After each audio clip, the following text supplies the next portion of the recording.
two killer apps for this device. One is gaming. You have something that where it's both a display and a controller, and so it's fairly addictive. And then the book application where you can take a page and slot it. And you could see Steve Jobs enter kind of a reverie on stage. I was there right in the second row, and you could see him roll a page back and forth. And this is something that has bedeviled the industry forever, is why do we have to wait for pages to load? Why do we have to wait for e-ink? It's a very sexy application for books, and it's going to be pretty hard to resist.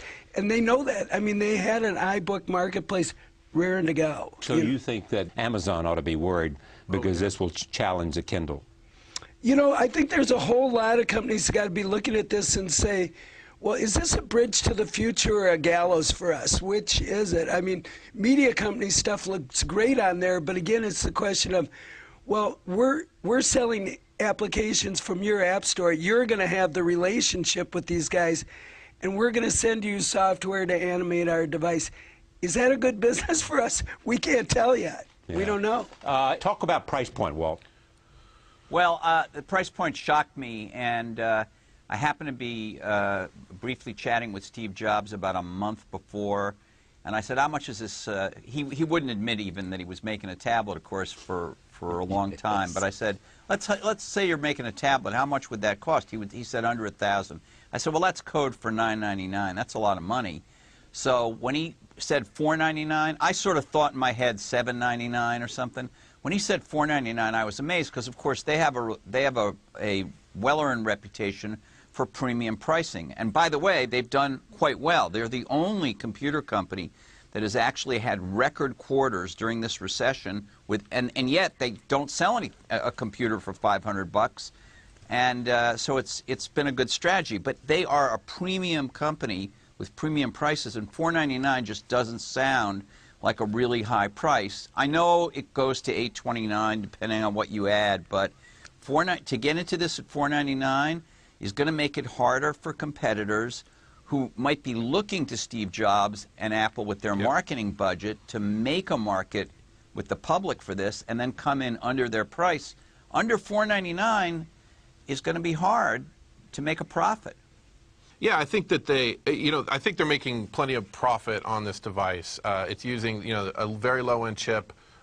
I'm sorry, it's low-end chip compared to, your desktop and laptop machines. It's a very high-end chip for a mobile device, but it's still relatively inexpensive to produce this. It's a smaller screen. I think there's a lot of cost in the touch part of the screen. I think they're going to make plenty of money. And also, as Walt said, the price on this thing gets up, pretty high, up to $829 for a high-end model.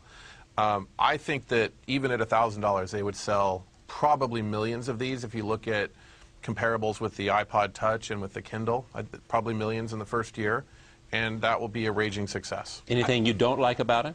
Yeah, well, I don't like the fact that it doesn't allow for Flash in a browser, and so you can't, for instance, go to Hulu and watch Hulu videos on this device, and that's what this device is perfect for, is watching a Hulu video or another Flash video site.